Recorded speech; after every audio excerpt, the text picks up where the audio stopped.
ओम नमः सिद्धे।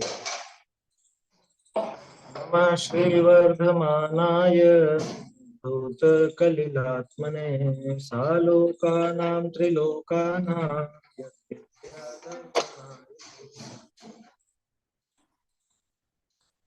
श्री रत्नकरण श्लोकाचार ग्रंथ अपना चल रहा है। इसमें भक्ष अभक्ष संबंधी विचार अपन कर रहे हैं। कैसी वस्तुएं हमें काम में लेनी चाहिए, कैसी नहीं लेनी चाहिए। बहुत अच्छी अच्छी बातें हैं इसमें अपने काम की। कितना आया कि रात में बना हुआ भोजन भी रात्रि भोजन के समान ही। तो रात में बना हुआ भी नहीं लेना, क्योंकि रात में जो बना है तो हिंसा तो हो ही चुकी। फिर बनाने में ज्यादा हिंसा है या खाने में ज्यादा हिंसा? तो बनाने में ज्यादा है। ज्यादा की बात करें ना अपन, तो खाने में वो थाली में लेके खाएगा, बनाने में पूरा आरंभ हुआ है। इसलिए रात्रि में बनाया हुआ भी अपने काम में लेने लायक नहीं। पानी छानने के बारे में कल अपन ने बात की थी कि पानी छान करके ही काम में लेना। कैसा कपड़ा होना चाहिए?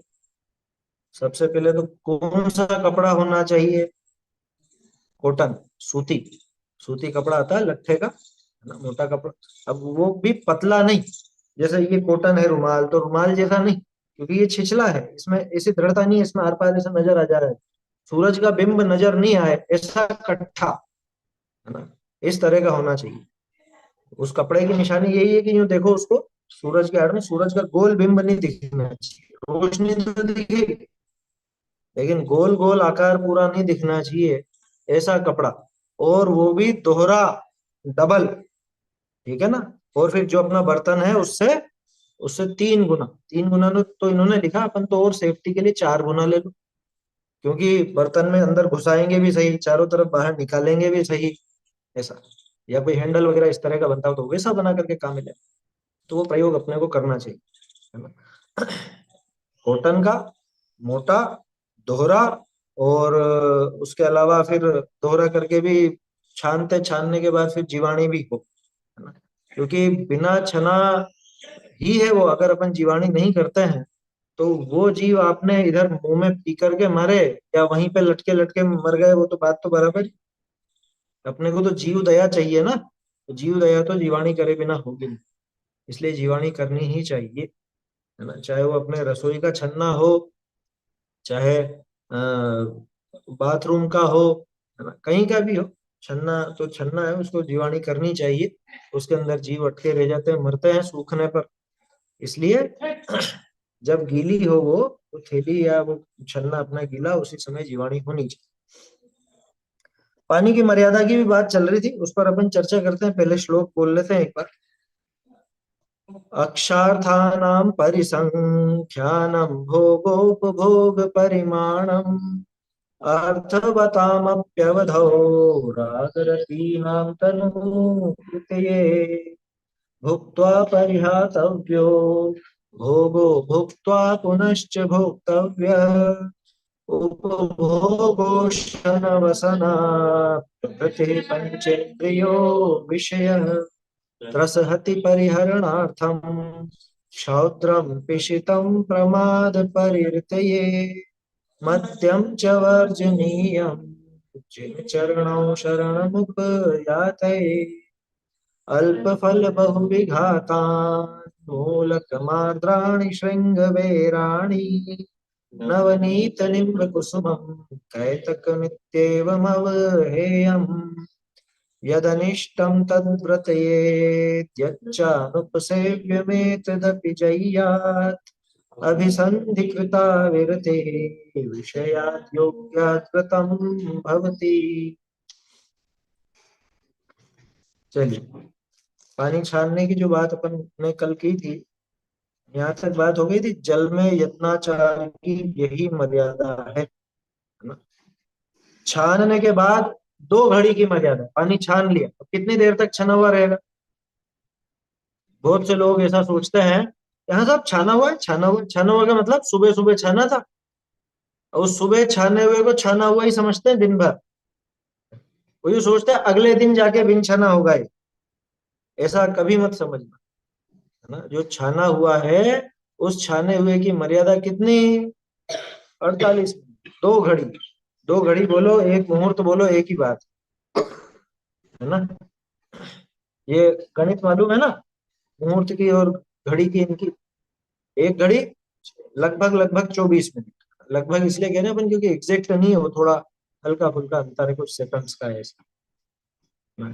2 घड़ी का एक मुहूर्त, ठीक है। और मुहूर्त के बाद पहर, पहर कितने टाइम का है? 3 घंटे का एक प्रहर, ठीक है ना। 8 प्रहर का पूरा एक दिन होता है, अहोरात्र बोलते हैं उसको, है ना। 4 पहर दिन के, 4 पहर रात के, सामान्य रूप से ऐसा कहा जाता है, अगर 12 12 घंटे गिनो तो, ठीक है। तो 8 पहर है। 8 पहर में से, 8 पहर में 60 घड़ी होती है। 8 पहर में 60 घड़ी घनेरे मोल की, है ना। कर कर जिन गुण पाठ, ऐसा आता है उसमें अपने भूधर शतक में। क्या, एक दिन में 60 घड़ी, समझ में आ रही बात? यानी कि 30 मुहूर्त, 30 मुहूर्त कह सकते हैं आसानी से, ऐसा।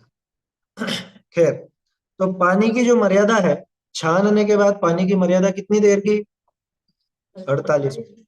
छाना उससे 48 मिनट तक। अब 48 मिनट के अंदर अंदर अगर अपन उसका कुछ और ऐसा प्रयोग करते हैं उसके साथ, तो वो 6 घंटे की मर्यादा होती है। कैसा प्रयोग? कि या तो उसको हल्का सा गुनगुना कर लो, माने उसका स्पर्श बदल गया, है ना। गुनगुना करने में स्पर्श बदल गया, पहले ठंडा था अब थोड़ा गर्म हो गया, निवाया हो गया, इस तरह का हो गया। तो 6 घंटे की मर्यादा होती है उसकी, ठीक है। कल मैंने एक बात कही थी, स्पर्श रस गंध वर्ण, ये चारों में से कुछ बदल जाए तो उसकी प्रकृति बदल गई, माने वो 6 घंटे की मर्यादा उसकी हो जाती है। अब क्या करें कि वो प्रकृति बदले और 6 घंटे की मर्यादा हो जाए?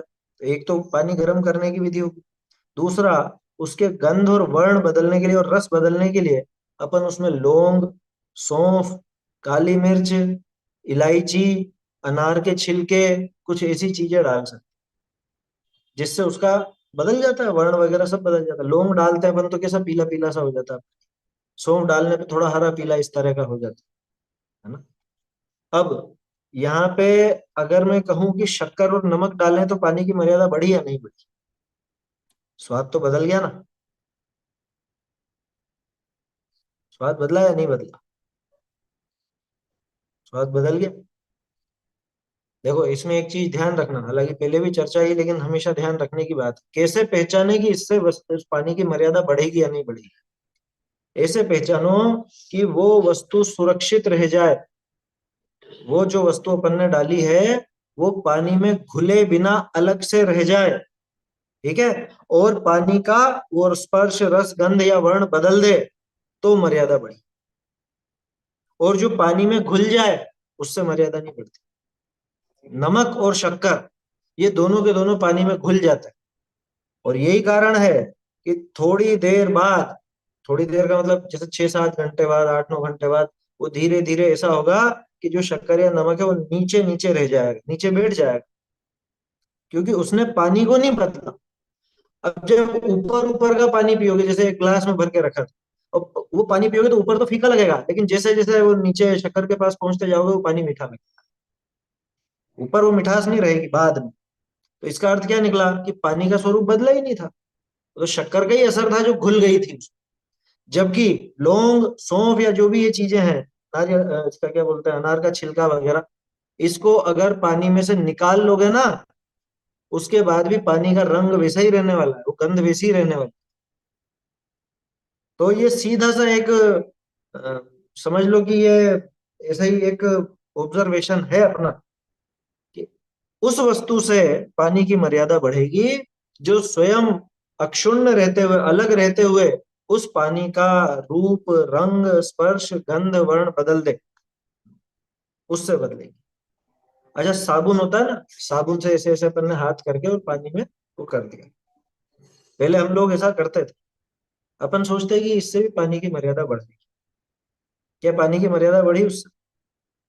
जैसे शक्कर और नमक से नहीं बढ़ी, वैसे ही साबुन से भी नहीं बढ़ी।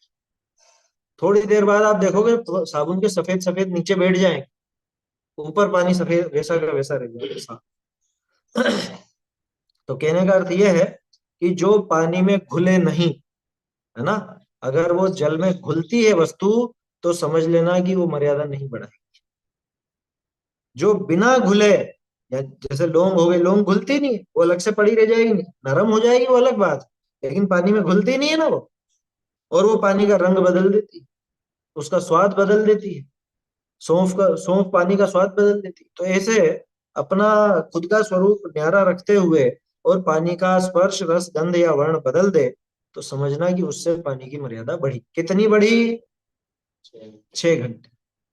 ध्यान रखना है बात, इन सब चीजों से पानी की मर्यादा 6 घंटे की हो जाती है। इससे ज्यादा बढ़ाना हो तो क्या करें? इससे ज्यादा अगर मर्यादा बढ़ाना है तो एक ही उपाय है, पानी को बहुत उबालो।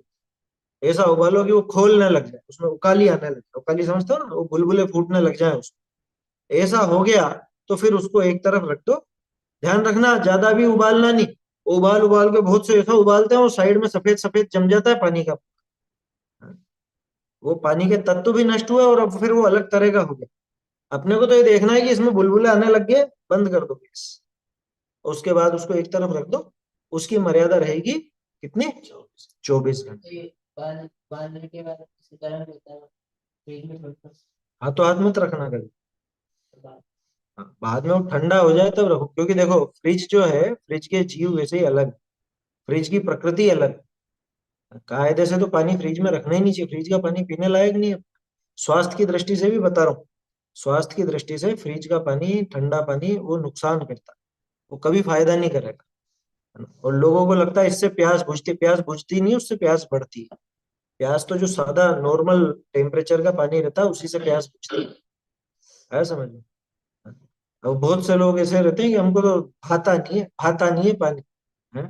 फ्रिज का ठंडा पानी भाता ये चिंता मत कर, ऐसी ठंडी जगह जाएगा। कहाँ पे? नरक की भूमि नीचे ज्यादा ठंडी है, 5वें 6ठे 7वें नरक में बहुत ठंडी है, ठंडा ही ठंड है, ठंडी ठंड है वहां पे, वहां गर्मी नहीं है। ऊपर के नरकों में गर्मी है, वहां ठंड है। ऐसा है। खैर, वो तो एक सामान्य कथन है। कहने का अर्थ यह है कि वो गर्म कभी भी एकदम फ्रिज में नहीं रखना, कोई सी भी गर्म चीज फ्रिज में गरम गरम चीज नहीं रखनी। क्यों? कि वहां के जो जीव हैं उनका घात हो। वहां का वातावरण अलग है फ्रिज का, और उसके अंदर जो भी जीव होंगे उसके आश्रय से रहने वाले, उस गर्माहट के आधार से उनका घात होगा। दूसरी बात, आपका फ्रिज खराब होगा, फ्रिज में साइड में लिखा हुआ आता है एकदम गरम गरम चीज नहीं रखें, तो इसको ज्यादा काम करना पड़ेगा ना, वहां का वातावरण बदलेगा, तो वो हर तरह से नुकसानदायक है, ऐसा काम नहीं करता। उसको गैस से उतार करके एक तरफ रख दो, धीरे धीरे हो जाएगा ठंडा। जल्दी ठंडा करना है तो बड़ी परात या कुछ बड़ा बर्तन ऐसा हो, चौड़ा बर्तन, उसके अंदर निकाल के रख दो, थोड़ी देर में हो जाएगा ठंडा, कोई ऐसी बड़ी बात नहीं, हो जाता है। ठीक है ना? ये अपने को इसमें पानी के संबंध में ध्यान रखना चाहिए। बहुत से लोग ऐसा कहते हैं कि एक तो हो गया गुनगुना पानी जो 6 घंटे की मर्यादा, एक हो गया उबला हुआ पानी वो 24 घंटे की मर्यादा। अब उन्होंने एक युक्ति निकाली कि थोड़ा तेज गर्म कर लो लेकिन उबालो मत, उसकी 12 घंटे की मर्यादा। लेकिन ऐसा किसी शास्त्र में आया नहीं है, इसलिए वो बात मुझे व्यक्तिगत रूप से नहीं जमती। शास्त्रोक्त बात नहीं है, बनाई हुई बात है, इसलिए मैं उसके मतलब सहमत नहीं हूँ उस बात से। मैंने आपको ये बता दिया कि शास्त्र में 6 घंटे के बाद सीधे 24 घंटे की मर्यादा है, और वो बिल्कुल एकदम न्यारी चीज है। जो 6 घंटे की मर्यादा वाला पानी है और जो अपना छना पानी है, वो एक जैसा ही पानी है, बस इसकी मर्यादा बढ़ गई, है ना, प्रकृति थोड़ी सी बदली इसलिए। लेकिन वो जो उबला हुआ पानी है वो तो बिल्कुल न्यारा हो गया। ये जो वैज्ञानिक उपकरण है इसमें जो भी वो पीएच वैल्यू वगैरह क्या होती है वो पानी की, क्या बोलते हैं उसको, तो वो उसकी बिल्कुल अलग आएगी, और ये 6 घंटे वाले की या अपने छने हुए पानी की बिल्कुल अलग आएगी, है ना। इसलिए वो बिल्कुल अलग प्रकृति है। तो 6 घंटे और 24 घंटे के बीच में 12 घंटे की बात वो जमती नहीं है, वो उचित नहीं लगती। तो उस चक्कर में मत पड़ना, आप तो सीधा 6 घंटे का ही रखो। इसमें ये जो 6 घंटे में अपन हल्का फुल्का गर्म करते दूध को ना, हम्म। उससे नहीं करो केवल लौंग डाल दो तो भी हाँ चलेगा। चलेगा, 6 घंटे का चलेगा। भाई अपने को उसका स्पर्श रस गंध या वर्ण बदलना है ना। तो जो वस्तु अपन डालते हैं तो सीधे सिर्फ छाना और छान करके लौंग डाल लो, अपने को गर्म नहीं भाता है ना, क्योंकि होता है कि नहीं हमको गर्म नहीं करना तो मत करो, उसमें लौंग डाल लो, सौंफ डाल लो, या और भी काली मिर्च वगैरह है, या जिन चीजों से इसका वो बदल जाए। ऐसी बहुत सी चीजें हैं, सौंठ भी डालते हैं बहुत सी, या वो है क्या बोलते हैं, अनार का छिलका है, उससे भी बदल जाता है। वो उसके बारे में करेंगे बात अपन, अभी आगे प्रकरण आएगा उसमें कर लेंगे, है ना। अभी तो यूं समझो कि सबसे बढ़िया उपाय लौंग या सौंफ। सर्दी में लौंग डाल लो, गर्मी में सौंफ डाल लो। सौंफ ठंडक करती है, लौंग थोड़ी गर्माहट रखती है, तो गला वगैरह भी खराब नहीं होगा सर्दी में। ऐसा लौंग सौंफ सबसे अच्छा उपाय है, और सहज है, आसानी से मिल जाता है, कोई ज्यादा मेहनत करनी नहीं पड़ती। हाँ इतना करो, जैसे लौंग डालो ना, थोड़ा सा कूट करके डालो, जल्दी रंग फैलेगा उसका। एक चीज ध्यान रखना कि ये कब डालना है, छाना था उसके अंतर मुहूर्त के अंदर अंदर डाल लो, अंदर अंदर, बल्कि कम से कम 10-15 मिनट का मार्जिन लेकर के डालो, क्योंकि बदलने में भी तो समय लगेगा ना। बहुत से लोग क्या करते हैं कि हमने तो 9 बजे छाना, तो 9:48 पे डाले। अरे भैया ऐसे मत करो, थोड़ा मार्जिन रखो कम से कम 10-12 मिनट का, क्योंकि उसको वो रंग फैलने में भी समय लगता है ना। वो प्रकृति बदलने में थोड़ा सा समय लगता है, तो आप तो मैक्सिमम आधा घंटा रख लो, आधे घंटे के अंदर अंदर लौंग सौंफ डाल लो, या गुनगुना करना है तो गुनगुना कर लो, उबालना है तो उबाल लो, जो करना है वो छानने के आधा घंटे के अंदर कर लो, है ना। 18 मिनट का मार्जिन मिल गया, ठीक है ना। 30 मिनट के अंदर कर लिया तो 18 मिनट का मार्जिन है अपने पास, उतनी देर में हो जाएगा काम जो भी होना। ठीक है, तो ऐसा अपने को ये पानी छानने में ध्यान रखना चाहिए। बोलिए। अच्छा मेरे को करना पड़ेगा।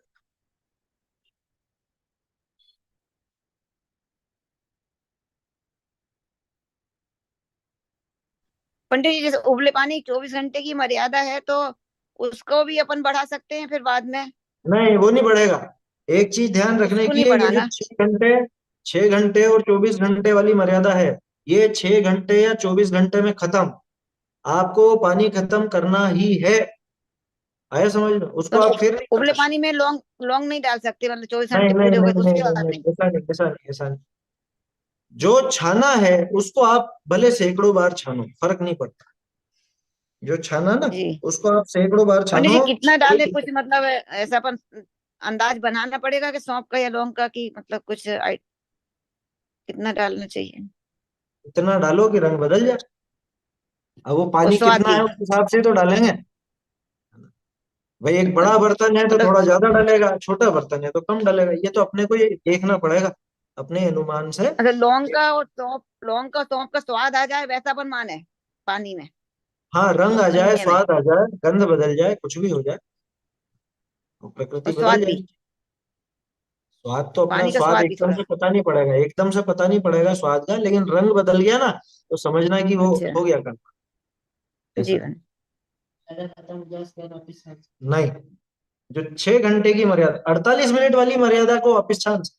मतलब छने हुए पानी में अपन ने कुछ भी नहीं किया है, सिर्फ छाना है, उसकी प्रकृति नहीं बदली, तो उसको तो आप जी भर के कितनी बार भी छानो, है ना। मतलब जब जब काम में लेना तब तब छान के काम में लो।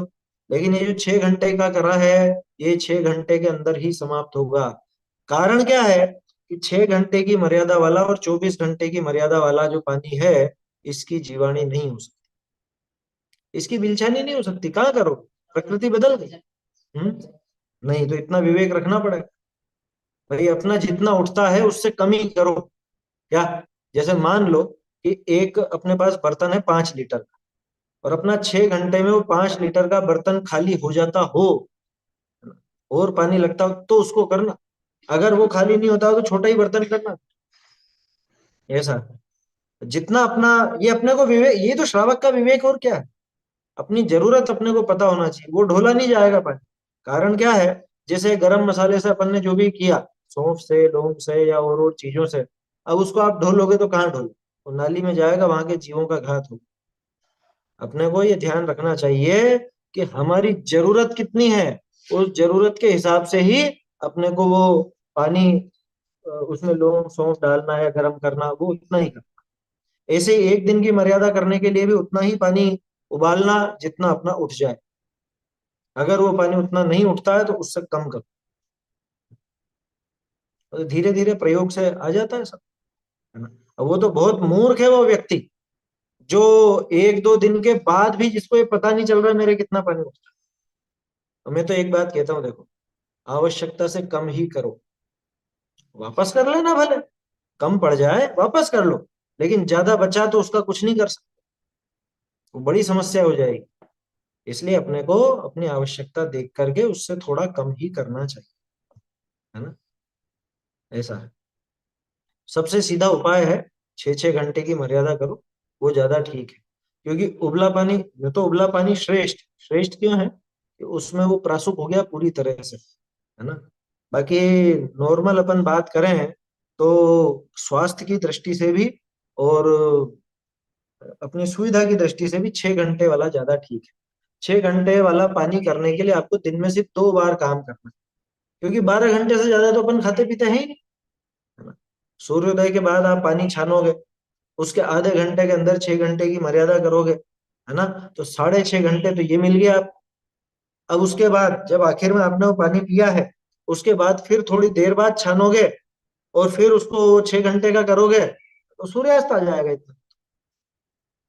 तो दो 2 बार में काम हो जाता है ना। ऐसा है। ठीक है, जिसको जैसा उचित लगे वैसा करे, लेकिन बिना छना तो किसी भी तरह से काम में नहीं लेना चाहिए, ये अपने को इससे समझना चाहिए।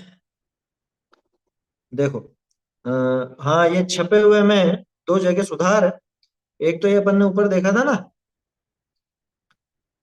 दोहरा नवीन दृढ़ वस्त्र, वस्त्र के पहले दृढ़ लगा लिया था, ये तो कल करवा ही दिया था मैं।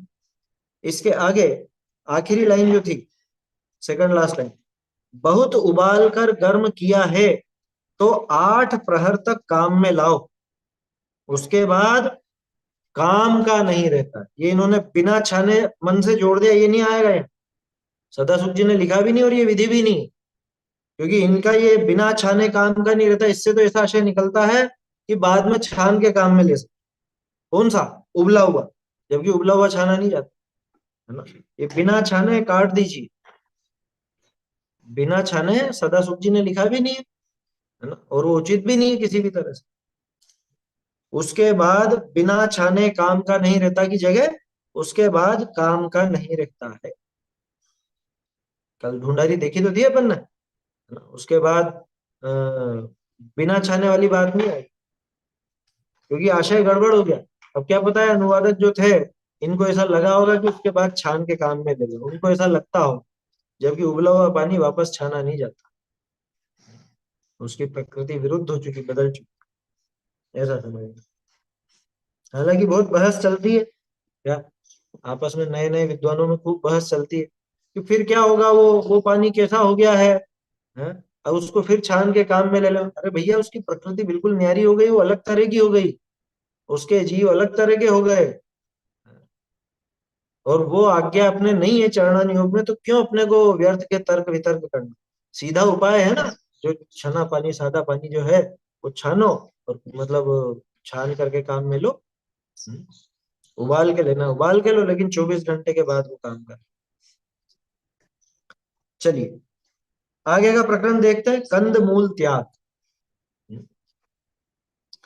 इसकी ढूंढारी तो कल पढ़ ली थी अपन ने, इसमें से देखते हैं, कितनी ही वस्तुओं के खाने में त्रस जीवों का घात होना जानकर उनको बिल्कुल भी नहीं खाना चाहिए। बहुत सी वस्तुएं ऐसी हैं कि जो आलू प्याज जैसी तो नहीं है, लेकिन उनमें वो त्रस जीवों का घात होता ही होता है। जैसे बेर लटों के प्रत्यक्ष स्थान है, तरह तरह के बेर आते हैं ना, आजकल तो 3-4 तरह के तो अपने ही दिख जाते हैं। एक वो छोटे छोटे होते हैं लाल वाले, फिर एक बड़े होते हैं वो पेमली बोर, फिर उनमें भी एक गोल आते हैं वो अलग तरह के आकार के। बेर जाति का कोई भी फल खाने लायक ही नहीं है। वो स्ट्रॉबेरी भी बेर ही है ना। स्ट्रॉबेरी तो इकलौता ऐसा फल है जिसके बीज ऊपर की तरफ, सबसे विचित्र बनावट है। ऊपर बीज ही बीज तो है वो, स्ट्रॉबेरी अभक्ष, है ना। बेर लटों के प्रत्यक्ष स्थान, लट लट समझना, लट इल्ली वगैरह ये पड़ जाती है इनमें, बेरों में बहुत पड़ती है, छोटी छोटी बारीक। अब लोगों की तो आदत ऐसी हो गई प्रमाद के कारण एक तो देखते नहीं, देखे भी तो आंखें इतनी मजबूत रही नहीं, कमजोर ज्यादातर जो दिखे ही नहीं। वो चक्कर क्या है कि जैसा फल होगा उसी की प्रजाति की और उसी रंग की वो इल्ली वगैरह उसमें होती है। नोट करी कभी ये बात? जैसे अमरूद है, अमरूद में इल्ली होगी तो वो सफेद रंग की हो, दिखेगी ही नहीं ऐसी। हमने तो देखी चलती हुई साक्षात, ऐसा पका हुआ और बहुत बढ़िया खुशबूदार ताजा जैसा दिखने वाला, और वो ऊपर ही उसमें वो इल्ली चल रही है ऐसी बड़ी। सीताफल है, अमरूद है, टमाटर है, टमाटर में लाल रंग की दिखेगी। पत्ता गोभी का एक चला था ना, वो तो कीड़ा है, वो तो वैज्ञानिक शोध की बात हो गई। वो कीड़ा बिल्कुल रहता ही है उसमें, और वो उबालने पर भी नहीं मरता, इतना ताकत है। तो तरह तरह की प्रजाति है जीवों की। बेर लटों के प्रत्यक्ष स्थान है। भिंडी में बहुत लटें उत्पन्न होती हैं। अच्छा, भिंडी में समस्या क्या है कि उसको बंधारने का कैसा भी तरीका अपना लो, अगर अंदर वो जीव है, लट है, तो वो तो मरेगी ही मरेगी। कौन सा तरीका अपनाओ, तो उसको लंबी बंधारो चाहे आड़ी बंधारो, भिंडी में ये दोष है ना। भिंडी में और कोई ऐसा कारण नजर आता नहीं है, लेकिन उसमें ये बड़ा दोष है कि उसमें जो इल्ली वगैरह हो नजर नहीं आती। जैसे मटर है, तो मटर आप छीलोगे तो दिख जाएगी, है ना, मटर में स्थान है अपने को मालूम है।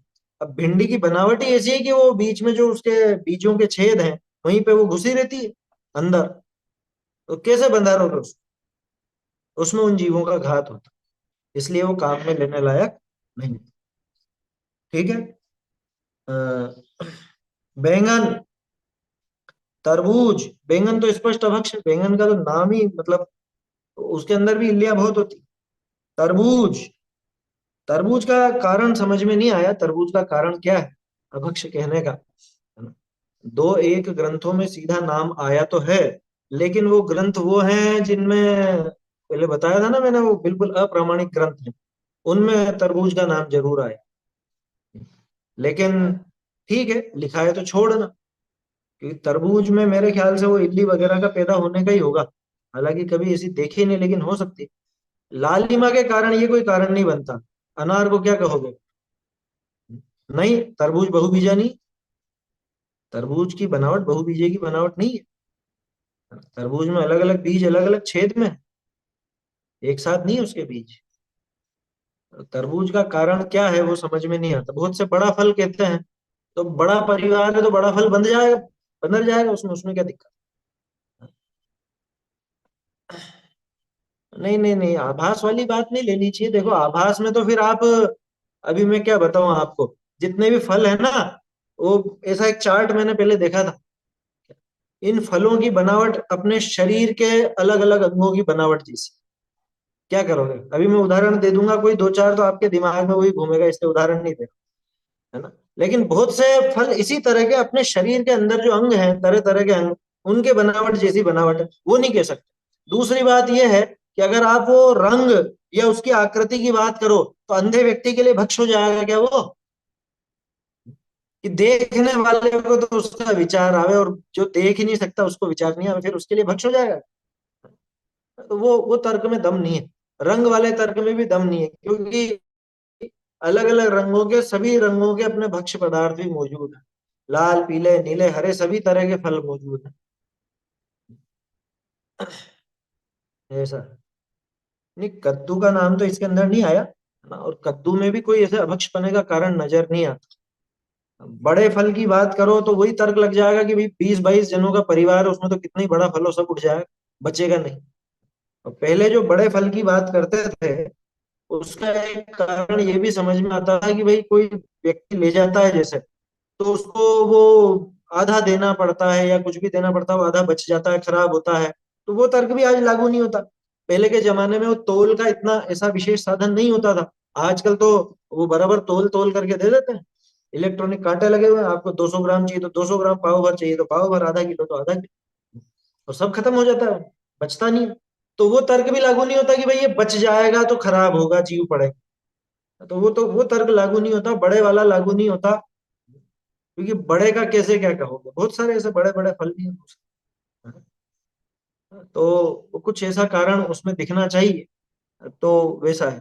ठीक है, लेकिन जिनके नाम अपने को पढ़ने को मिले उनकी लिप्सा छोड़ दो। इतनी सीधी सी बात है। देखो बड़े दादा एक चीज कहा करते थे हमेशा कि जिसमें जिसके संबंध में कुछ ऐसी बात आई हो कि ये अपक्ष होगा, तो उसमें तर्क वितर्क नहीं लगा, उसको दूर से ही छोड़ देना। अब उसमें दो बातें, मान लो अगर वो वास्तव में अभक्ष है तो अपन उस पाप से बच गए, और अगर वो अभक्ष नहीं है लेकिन अपन ने छोड़ दिया तो भी उतना राग तो टूटा, तो नुकसान नहीं है ना, नुकसान नहीं है ऐसा। तो बेर वगैरह की बात है, भिंडी और बैंगन, तरबूज, कोहला, पेठा। कोहला कद्दू के जैसा होता है, वैसे पेठा और कोहला शायद एक ही है ना, एक ही चीज है कोहला और पेठा। जिससे वो पेठा बनता है ना, आगरे का पेठा बनता है, वो आगरे का पेठा अभक्ष है, ध्यान रखना, वो अपने काम में लेने लायक नहीं। बाजार की बनी तो सारी है अभक्ष। बाजार में जो बनी है चीज, उसमें क्या भक्ष अभक्ष का विचार करना। जामुन, जामुन भी लटों की वजह से और दूसरे कारण भी है। आड़ू, आड़ू का इन्होंने लिखा लेकिन आड़ू का इसके अलावा कहीं मिलता नहीं है। इन्होंने दिया था क्या, एक बार देख लेते हैं अपन ढूंढारी से कि कोई और शब्द तो नहीं था जिसका इन्होंने आड़ू समझ लिया। क्योंकि आड़ू एप्पल की प्रजाति का फल है ना? आड़ू, आड़ू होता है एकदम पीच, पीच बोलते हैं उसका वो एकदम मखमली उसका छिलका रहता है एकदम, है ना। और खुरबानी, आड़ू, चेरी और आलू बुखारा, ये चारों एक ही प्रजाति के फल हैं, इनकी बनावट भी एक जैसी, ये सब इनका स्वाद भी एक जैसा है। सब में खटास रहती है, खट मीठे से रहते हैं, और बीच में गुठली रहती है, गुठली के अंदर बादाम निकलती है चारों में। चाहे चेरी हो, चेरी कह रहा हूँ, स्ट्रॉबेरी नहीं कह रहा हूँ, ध्यान रखना, चेरी अलग है, स्ट्रॉबेरी अलग है। स्ट्रॉबेरी तो बेर है और चेरी इन्हीं के जैसा फल है। आलू बुखारा, आड़ू, चेरी और कुर्बानी, ये चार एक ही प्रजाति के फल, बनावट में भी, स्वाद में भी और आकृति में भी। और चारों में एक ऐसी रेखा निकली भी रहेगी ऊपर से नीचे तक, एक बाहर एक ऐसी रेखा बनी रहती है उसको, आप गौर से देखोगे। एक मिनट इसमें देखता हूँ मैं। हाँ, आड़ू नाम तो लिया है इन्होंने, जामुन, आड़ू। अब बड़ वाला, बड़ वाला तो अपने को पता नहीं बड़ वाला कौन सा फल होता है, होता होगा कुछ ऐसे ही जंगली फल आता होगा, या आजकल कुछ और नाम से जाता होगा। गोल अंजीर, गोल अंजीर, अंजीर गोल ही होता है। वो जो बाजार में आते हैं ना, वो चपटे किए हुए आते हैं। अंजीर का फल नेट पे आप सर्च करोगे तो दिख जाएगा। अंजीर माने होता है पाकर, क्या, पाकर को या गूलर को, दोनों, गूलर तो अलग है, गूलर अलग है, ये पाकर है। पाकर जो है ये अंजीर कहलाता है। बड़, पीपल, उमर, कठुमर, गूलर, है ना। हाँ, पाकर, गूलर, ये सब एक ही प्रजाति के नाम, पांच के लिए, लेकिन इसमें और भी समझ लेना। नहीं नहीं, बहेड़ा नहीं, बहेड़ा तो अलग है, बहेड़ा तो भक्ष है।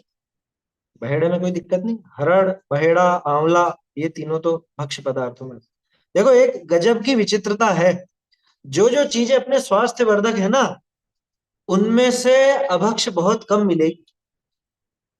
क्या, स्वास्थ्य वर्धक, या जैसे अभी हरड़, बहेड़ा, आंवला का नाम लिया था, या जैसे क्या बोलते हैं, ये तो हो गए त्रिफला, ऐसे ही वो त्रिफला जैसे ही तीन, क्या बोलते हैं, त्रिकुटा भी बोलते, क्या बोलते हैं उसको, त्रिफला और त्रिकुटी। तो उसमें काली मिर्च, पीपल, पीपल माने वो लेडी पीपल जो आती है वो, है ना। और एक और तीसरा क्या नाम था, ये तीन चीजें उसमें त्रिकुटी के लिए। खैर वो तो आयुर्वेद के हिसाब से है। कहने का अर्थ ये है कि ज्यादातर जो अपने स्वास्थ्य में काम आने वाली चीजें हैं वो अभक्ष नहीं, और जितनी भी अभक्ष हैं वो स्वास्थ्य में विशेष काम आती भी नहीं। कोई कोई कदाचित आती हो तो भी उससे बच जाओ, दूसरे विकल्प बहुत है। ठीक है, तो बड़ वाला गोल अंजीर, अंजीर ऐसा गोल होता है वास्तव में। और ये जो बाजार में बिकता है ना, वो धागे में लिपटा हुआ ऐसे पतले पतले स्लाइस जैसे, वो तो उनको चपटा करके कर दिया जाता है, उनके अंदर ही वो सारे जीव मर जाते हैं। कहीं पे ऐसी जंगल की जगह जाओ तो ये गिरे हुए सब दिखते हैं, उनके अंदर जीव भी साफ साफ नजर आते हैं। इनमें लटे क्या, इसमें तो चार चार इंद्रिय जीव तक पैदा हो जाते हैं। उड़ती हुई तीतरियां नजर आती हैं, इन फलों में। ये जो पंच उदुम्बर फल हैं, छोटी छोटी तीतरियां होती है ना, छोटे मच्छर जैसे, वो निकलते हैं इनके अंदर। गोल, अंजीर, कठुमार, उमार, पीलू। पीलू भी एक ऐसा ही जंगली फल है, मेरे ख्याल से तेंदू को कहते होंगे पीलू शायद। आलू, आलू तो जानते ही हो। जामफल, जामफल माना अमरूद। तींडू, ये तींदू होता है, तेंदू नाम का एक फल होता है ना, थोड़ा केसरिया या पीले रंग का होता है, और मीठा मीठा सा लगता है, जंगली फल है। कभी खाया नहीं अपन ने, लेकिन सुना है लोगों से इस तरह का। अज्ञात फल, अब अज्ञात फल क्या है? जिसका मालूम नहीं, जिसके बारे में हमें पता नहीं, ठीक है ना। अब अज्ञात फल में भी बड़े झगड़े हैं। क्या? अज्ञात फल बहुत से यूं कहते हैं जो अपने यहाँ का नहीं। अब अपने यहाँ का नहीं हो, ऐसा लगाओगे विदेश में कोई आम की प्रजाति निकली, है ना, अब वो प्रजाति यहाँ पर भी आ गई, तो उसको क्या कहो? अरे मक्का वगैरह है, ये सब क्या है? मक्का भी तो विदेश से आई चीज है, मूंगफली भी विदेश से आई चीज है। हाँ? आलू, टमाटर, ये सब विदेश से आई बातें हैं। तो ध्यान रखना, अज्ञात का मतलब क्या है? कि अज्ञात माने जिसका बिल्कुल अपने को कुछ आइडिया नहीं। हाँ, जैसे वो कीवी चलने लगा, या वो एक ड्रैगन फ्रूट आता है आजकल इतना बड़ा, अपने को कुछ नहीं पता उसके बारे में, वो अज्ञात फल है। बहुत से कहते हैं अब तो ज्ञात हो गया ना, 10 साल से बिक रहा है हमारे यहाँ, अब तो ज्ञात हो गया ना ये। नहीं, ऐसा नहीं। कि जिसकी प्रकृति अपने को पता नहीं हो, जिसका उद्गम पता नहीं हो, जिसका कैसा क्या स्वभाव है, इसमें कैसे क्या जीवों का घात होता है कि नहीं होता है, ये किस प्रजाति का फल है ये पता नहीं, उसको बोलते हैं अज्ञात फल। ज्यादातर जंगली फलों में इसी तरह के फल रहते हैं, तो अज्ञात फल नहीं खाना। देखो, अज्ञात फल में एक चीज और लेना, अज्ञात व्यक्ति से लेकर के भी कुछ नहीं खाना है। अज्ञात फल तो अलग चीज हो ही गई, लेकिन अज्ञात व्यक्ति से कुछ लेकर के भी नहीं खाना। ये तो आपकी बसों में, ट्रेनों में भी लिखा रहता, अनजान आदमी से कुछ भी मत लो। बड़ी गड़बड़ हो जाएगी, कोई नशीली चीज खिला देगा, कोई कैसा वो मंत्र तंत्र का खिला देगा, या तो बाद में फिर बेहोश हो जाओगे, या उसके जैसा भी वशीकरण टाइप भी करते हैं बहुत से लोग।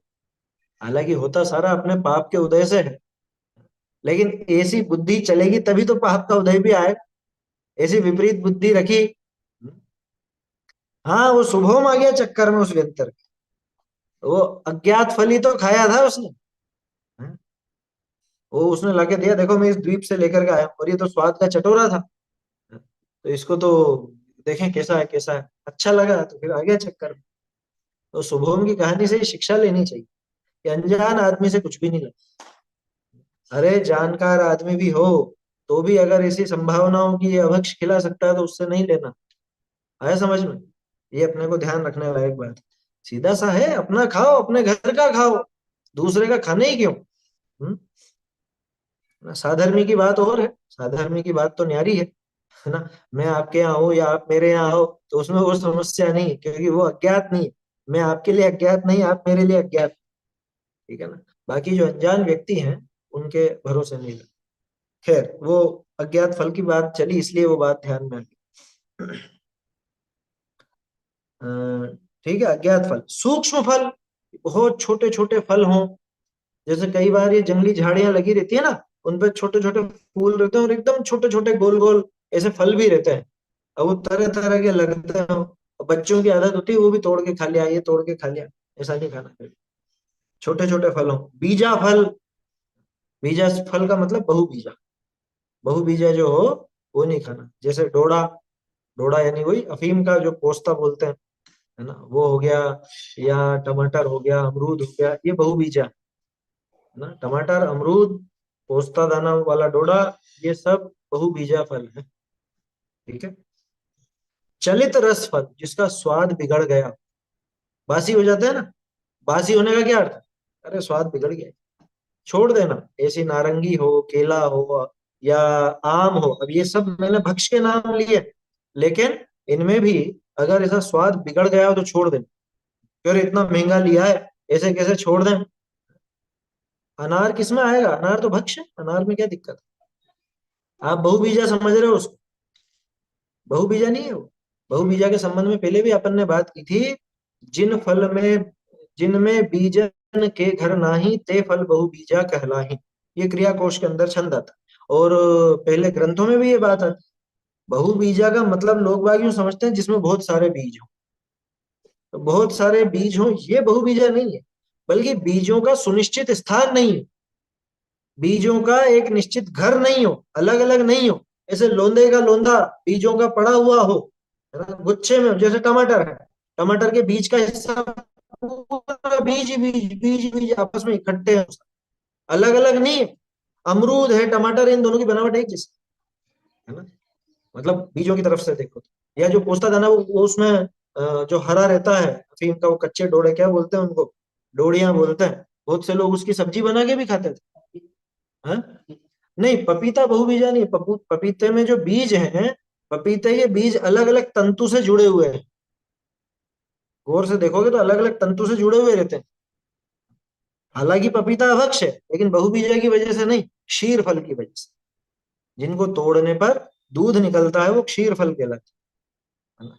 जैसे पपीता हो गया, या खिरनी हो गई। खिरनी का नाम खिरनी इसीलिए है, क्षीरणी, क्षीर माने दूध।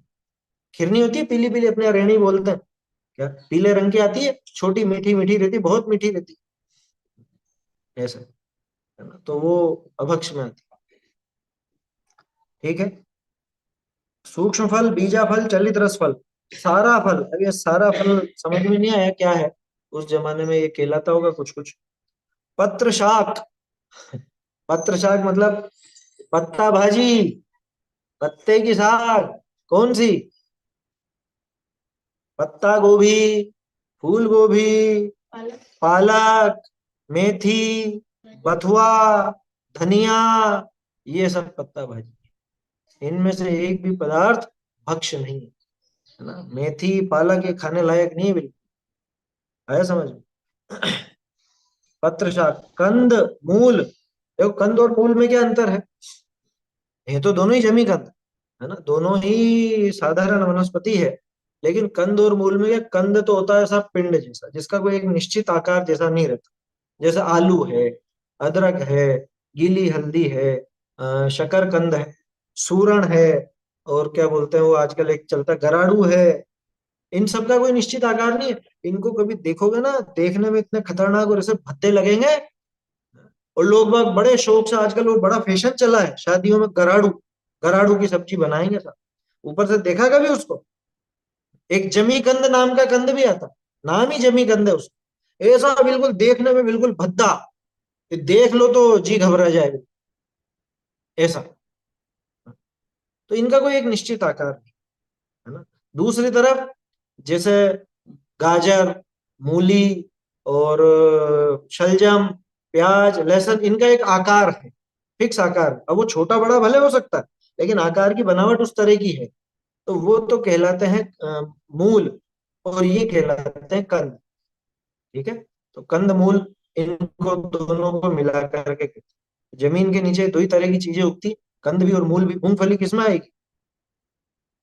मूंगफली कंद मूल में नहीं है। मूंगफली फली, ये जरूर है कि वो जमीन के नीचे उगती, ऊपर भी उग जाती है, उसी के कुछ हिस्से ऊपर भी उग जाता है, कोई ऐसी बड़ी बात नहीं, वैसा वातावरण मिलता है। तो वो नीचे उगती है, लेकिन उसमें कंदमूल वाला दोष नहीं। हाँ, गीली मूंगफली जो आती है, जब तक वो नरमाई है उसमें, जब तक वो दाने अलग से नहीं बने, छिलके से चिपके ही रहते हैं, तब तक उसमें भी इनके जैसा ही दोष समझना। इसलिए गीली मूंगफली खाने का शौक मत रखना। बहुत से लोग कहते हैं गीली मूंगफली अच्छी लगती है, अच्छी बुरी क्या करे भैया, खाने लायक नहीं है।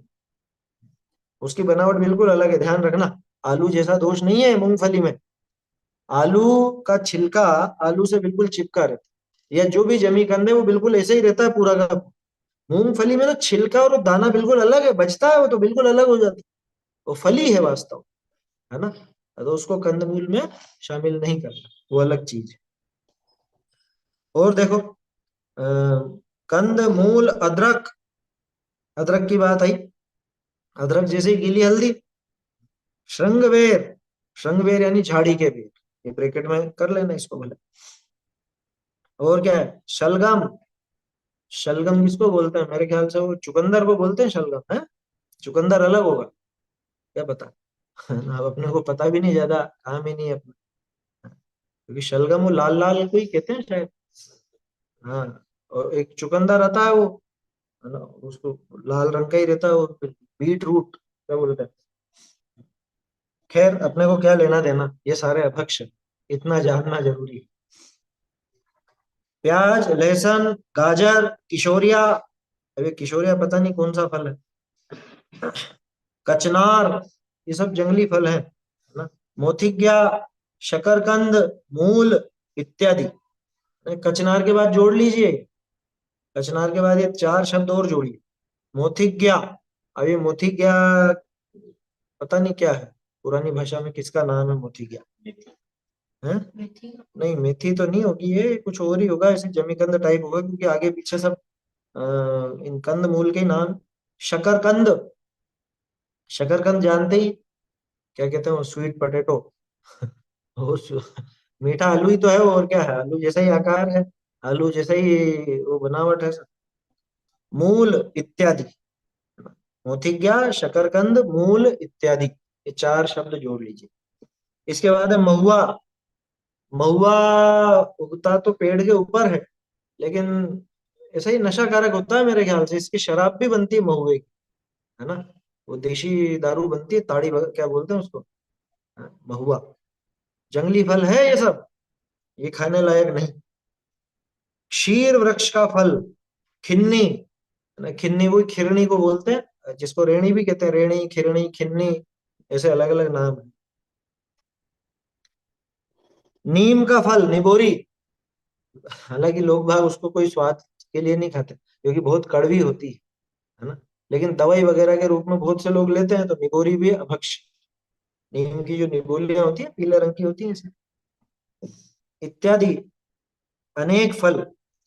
केवड़ा, केतकी आदि फूल, उसमें तो प्रत्यक्ष प्रकट दोष हैं, आगम में भी कहे हैं, परमागम से वनस्पति का ऐसा स्वरूप जानना। ये वनस्पति ऐसी तरह तरह की पाई जाती है। अब देखो, जितने इनको ध्यान है उतने लिख दिए, और अपन विचार करो क्या क्या चीजें अपने काम में आती हैं, क्या नहीं आती है। देखो, सीधी सी गणित है, अपने आसपास जो चीजें मिलती हैं उसमें से पहचान कर लो, और जो अपने खाने लायक भक्ष्य पदार्थ हैं उनकी एक लिमिट कर लो, उसके बाद आप बाकी सबके पाप से बच गए। गिनती की चीजें तो खाते हैं अपन, गिनती की चीजें हैं उनको ध्यान रख लो, बाकी चीजें खानी ही नहीं, छोटी। कितनी चीजें खाते हैं, लौकी, गिलकी, है, तुरई, ककड़ी, केला, है, सब्जी की बात कर रहे हैं। और भी सब्जियों में फलियों की सब्जियां जो आती हैं, अमृत फली, राम फली हो गई, ग्वार फली बोलते हैं उसको, सहजन की फली हो गई, ऐसे मतलब मुश्किल से 50 आइटम भी नहीं निकले। 50 भी खूब कह दिया। अभी मैं आपको बोलने को बोलूं तो 10-20 के बाद फिर वो ध्यान ही नहीं आएगी। हाँ, शिमला मिर्च वगैरह है सब, मिर्च में भी अलग अलग तरह की होती है, वो कश्मीरी, शिमला, ऐसे तरह तरह के नाम है। तो उनकी लिमिट करके बाकी सबको तो छोड़ ही देना चाहिए, नई चीज देखिए कि भैया लेना ही नहीं है, मतलब ही नहीं। परमागम से वनस्पति का ऐसा स्वरूप जानना, इसी तरह तरह की वनस्पतियां होती है, कई प्रकार की होती हैं, जिनका स्वरूप, आकार, प्रकार, जीवों की उनमें उत्पत्ति वगैरह सब अलग ढंग से होती है।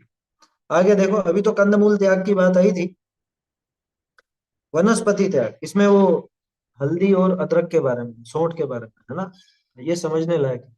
बोलिए। यहाँ पे जो पोहला लिखा है ना, ये तो दूधी जैसे लगता है ना, मतलब वो उसमें कहने का क्या था कि वो भक्ष नहीं है। बीज भी तो तो ऐसा नहीं लगता। पोहला कोहला पोहला। तो कद्दू जैसा होता है ना। हाँ, समझ लीजिएगा वैसा। दूधी जैसा मतलब उसका कलर है, और वो थोड़ा उसका गोल, थोड़ा गोल या ओवल, थोड़ा ऐसा चेक कह सकते हैं। अब गोल। वो मेरे एक्चुअली देखने में आया नहीं ऐसा, बस यूं ध्यान है कद्दू जैसा बताते हैं कोहला। अब जी क्या जी। कारण है उसका, वो और अपने को देखना चाहिए। क्योंकि पंपकिन तो खाने के लिए कुछ प्रॉब्लम नहीं है, लेकिन फिर इसमें हाँ, कद्दू का कुछ ऐसा अभक्षपना दिखता नहीं है कद्दू में, क्योंकि कद्दू की न तो बनावट इस तरह की, और बराबर परिपक्व भी होता है, तुच्छ भी नहीं रहता है ना, बहुबीजा वो है नहीं, तो उसमें कोई ऐसी समस्या नजर आती नहीं है। बाकी फिर भी बहुत से लोग कद्दू को अभक्ष में गिनते हैं, बहुत से लोग कद्दू को अभक्ष बोलते हैं, लेकिन कोई शास्त्रों में इस तरह की बात लगी नहीं उसके संबंध में। देखो एक चीज है, अ, बेल वाले जो फल हैं, बेल वाले, बेल वाले का मतलब जैसे लौकी, गिलकी, तुरई, ये सब बेल पर होता है। बेल वाले कौन से ऐसे फल हैं जो अपने को अभक्ष्य जैसे दिखते हैं? बेल वाले कौन से ऐसे फल का नाम आता है जो अभक्ष्य जैसा? बहुत कम दिखेंगे, मतलब एकाएक बेल वाले फलों में ऐसी कोई नजर आता कम ही है ना। मुझे अभी उदाहरण तत्काल में ध्यान नहीं आ रहे हैं जो अभक्ष्य हो। होंगे, हो सकते हैं, हो भी सही, क्योंकि बहुत सी बेलों पर ऐसे वो एक वो विष बेल होती है, एक तो उसके फल भी लगते हैं, लेकिन वो काम में लेने लायक नहीं। मेरा कहने का अर्थ ये है कि जो बेलें जमीन पर चलती हैं उनमें ज्यादातर तो भक्ष ही भक्ष नजर आती है। लौकी हो, गिलकी हो, तुरई हो, करेला हो, हैं, और भी जो बेलें चलती हैं ज्यादातर सब भक्ष नजर आती है। तो कद्दू भी वो बेल पे ही चलता है ना। खरबूजा, ये सब बेल पे चलने वाले फल। तो इसलिए वो दोष समझ में आता नहीं। खरबूजा होता है, खरबूजा, हम्म, क्या बोलते हो, चिरमिरी, खरबूजा, ऐसा अलग अलग नाम आता है। मस्क मेलन जिसको कहा जाता है। चलिए, क्या बात कर रहे थे अपन? अदरक, सौंठ और हल्दी। अब इसके संबंध में एक विचार, वो विशेष ध्यान रखने लायक है। सौंठ माने, सौंठ तो सूखी भी को कहते हैं, गीली वो अदरक होती है ना। अदरक और गीली हल्दी, क्या इनमें आलू प्याज जितना ही दोष है या कुछ कम है? जी। हम्म, बराबर दोष है, वही है। बिल्कुल भी अंतर मत समझना। बहुत से लोग ऐसी मूर्खता करते हैं, अरे ये तो अदरक है, ये इसमें आलू प्याज जैसे थोड़ी ना है ये क्यों नहीं है भैया, इसमें अलग क्या हो गया? तुमको वो स्वास्थ्य की दृष्टि से ऐसा दिखता है कि इससे हमको लाभ होगा या कुछ ऐसा होगा, ये सोच करके तुम खाते हो, तो इसलिए क्या उसको भक्ष्य कह दिया जाए? कल से गाजर के लिए भी कहोगे। हाँ?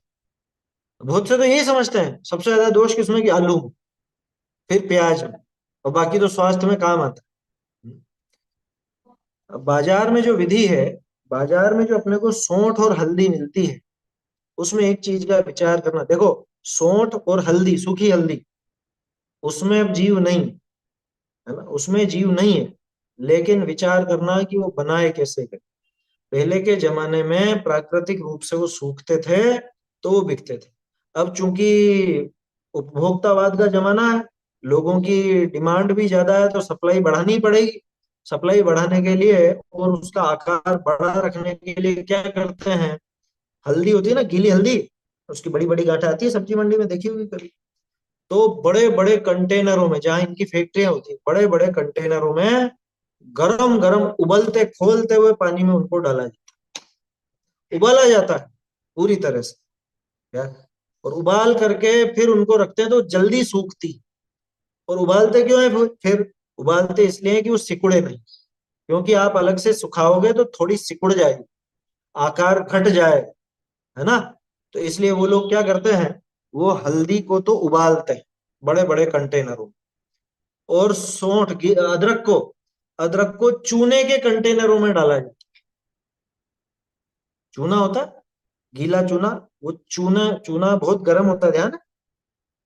जो सफेद चूना होता है ना, एक पान मसाला वगैरह उसमें डाल के खाते हैं जो चूना, वही चूना। तो वो चूना बहुत गर्म होता है, हाँ?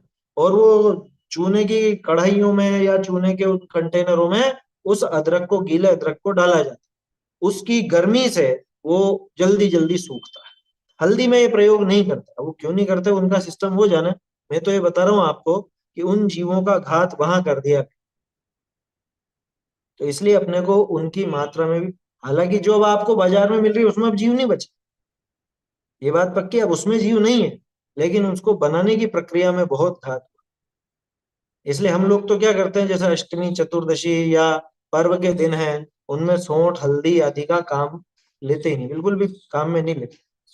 और उसके अलावा एक प्रयोग और है, अपने एक साधर्मी ने बताया था कि उसकी जगह आप उनको घर पर सुखा सकते हो, घर पर छाया में, क्या, ला करके, और ऐसे ऊपर ऊपर से हल्का सा धो करके और छाया में आप सुखाइए।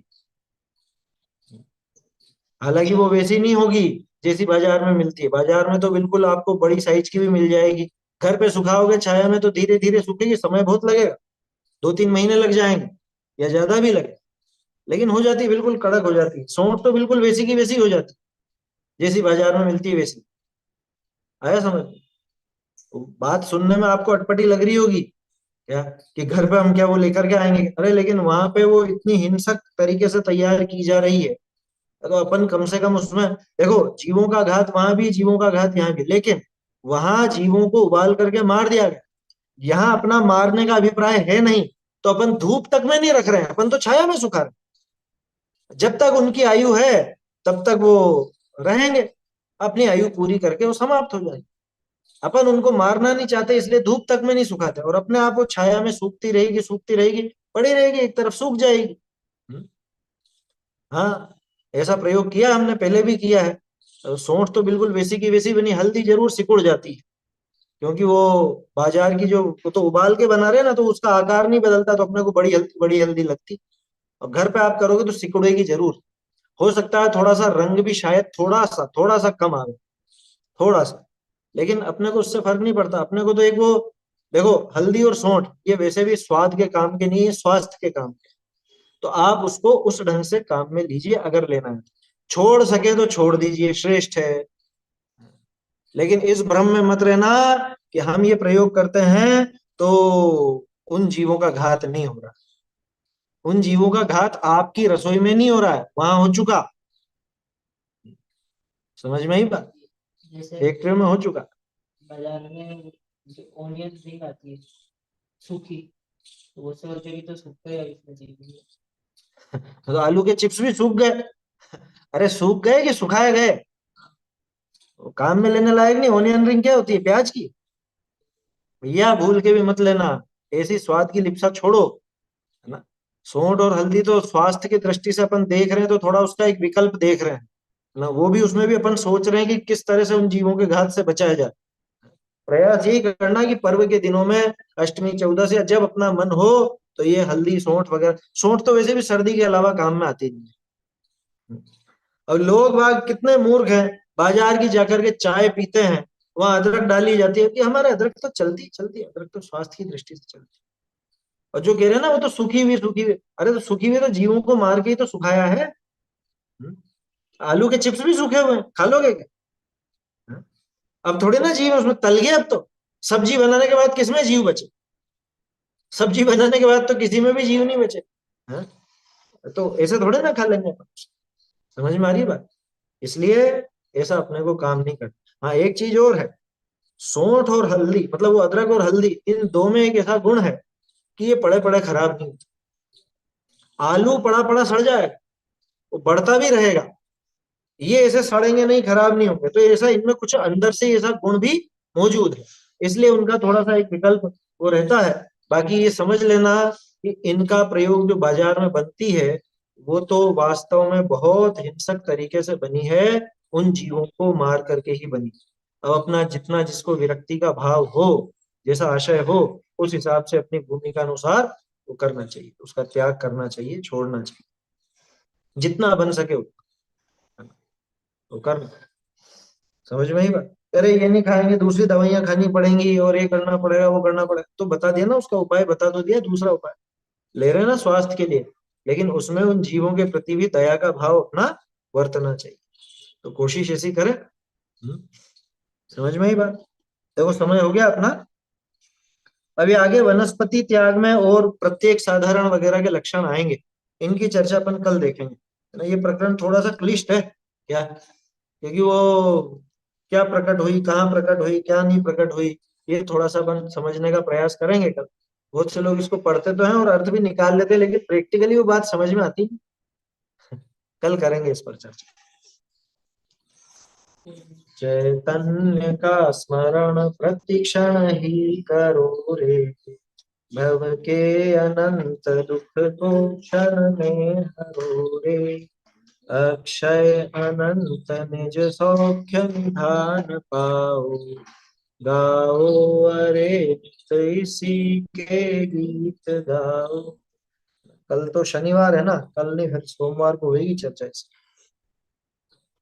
माँ के घट जिन धुनि अब प्रगटी, माँ के घट जिन धुनि अब प्रगटी, जागृत दशा भई अब मेरी, सुप्त दशा विघटी, जग रचनादि सत अब मोह, जैसी रहट घटी, माँ के घट जिन धुनि अब प्रगटी, वे भ्रम तिमिर हरन निज दृग की, जैसी अंजन वटी, ताते स्वानुभूति प्रापति तैं, पर परिणति सब हटी, माँ के घट जिन धुनि अब